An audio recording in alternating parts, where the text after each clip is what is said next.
ইসরায়েলকে ধ্বংস করতে পুরোপুরি প্রস্তুত ইয়েমেন, এমন ঘোষণায় এখন উত্তপ্ত মধ্যপ্রাচ্য।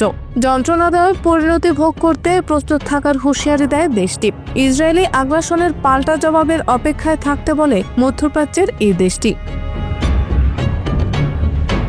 ইসরায়েলকে আর কেবল ভয় দেখানো নয়, এবার সরাসরি হামলার ঘোষণা দিল হুতি বিদ্রোহীরা। রাজনৈতিক নেতা আল ফারাহ জানিয়েছেন, ইসরায়েলের প্রতিটি জায়গায় আঘাত হানার প্রস্তুতি নিয়েছে হুতিরা। হুতি নেতা স্পষ্টভাবে জানান, এই বক্তব্য কোনোভাবেই প্রচারের কৌশল এবং লোক দেখানো নয়। ইসরায়েলে হামলা চালাতে তারা দৃঢ় প্রতিজ্ঞ যে লক্ষ্য থেকে তাদের বিচ্যুতি ঘটবে না। তাদের মতে জায়নবাদীদের লক্ষ্য হলো এই অঞ্চলে এক মেরুকরণ স্থাপন করা, সেই সাথে বিরোধীদের অত্যন্ত নিষ্ঠুরভাবে দমন করা, যেখানে হুতিরা কোনোভাবেই এই অঞ্চলের শান্তি নষ্ট হতে দেবে না।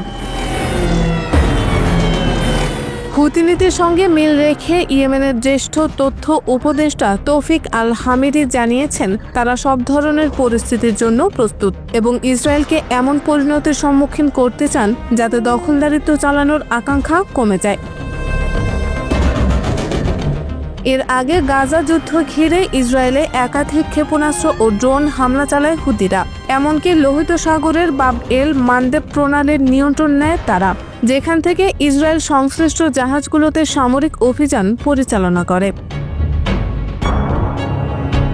হুতিদের আক্রমণের উদ্দেশ্য ছিল অর্থনৈতিক অস্থিরতা সৃষ্টি করা। তারা চেয়েছিল এমন ব্যাঘাত আনতে যাতে ইসরায়েলের আমদানি রপ্তানি পুরনো গতি ফিরে না পায় এবং ব্যাপক আর্থিক চাপ তৈরি হয়।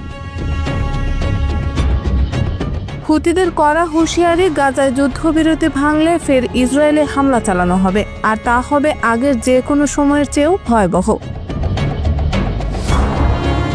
বিশেষজ্ঞদের মতে, গাজায় বারবার যুদ্ধবিরতি ভেঙে হামলা চালাচ্ছে ইসরায়েল। এতে ক্ষুব্ধ হয়ে উঠেছে ইয়েমেনের হুতিরা। তারা এখন পাল্টা হামলার প্রস্তুতি নিচ্ছে। বিশ্লেষকরা বলছেন, এই প্রতিক্রিয়ার পেছনে ইরানের প্রভাবও থাকতে পারে। ইসরায়েলের বিরুদ্ধে কঠিন প্রতিশোধের হুঁশিয়ারি দিয়েছে ইরানও। দেশটির পররাষ্ট্রমন্ত্রী জানিয়েছেন, যে কোনো যুদ্ধের জন্য তারা প্রস্তুত এবং সময় এলেই ইসরায়েলকে পরিণতি ভোগ করতে হবে। ইরানের আধুনিক ড্রোন ও ক্ষেপণাস্ত্র সক্ষমতাকে অনেক বিশ্লেষক অঞ্চলীয় স্থিতিশীলতার জন্য বড় চ্যালেঞ্জ হিসেবে দেখছেন। এ নিয়ে ইতোমধ্যেই উদ্বেগ বাড়ছে। কয়েকদিন ধরে লেবানন সরকার ও হিজবুল্লাহ বলে আসছে, এখন থেকে তারা ইসরায়েলের সেনাদের মোকাবেলা করবে। প্রতিটি হামলার দাঁত ভাঙার জবাব দেবে দেশটি। আন্তর্জাতিক বিশ্লেষকদের মতে, হিজবুল্লাহ, লেবানন সরকার, হুতি বাহিনী এবং ইরান চার পক্ষ এবার যৌথভাবে হামলা চালাতে চায় ইসরায়েলি ভূখণ্ডে। চিরতরে মানচিত্র থেকে মুছে ফেলার হুমকিও দেন দেশটি। পরিস্থিতি যেভাবে এগোচ্ছে তা যদি অব্যাহত থাকে, তাহলে যুদ্ধ ছড়িয়ে পড়বে আরও বড় পরিসরে।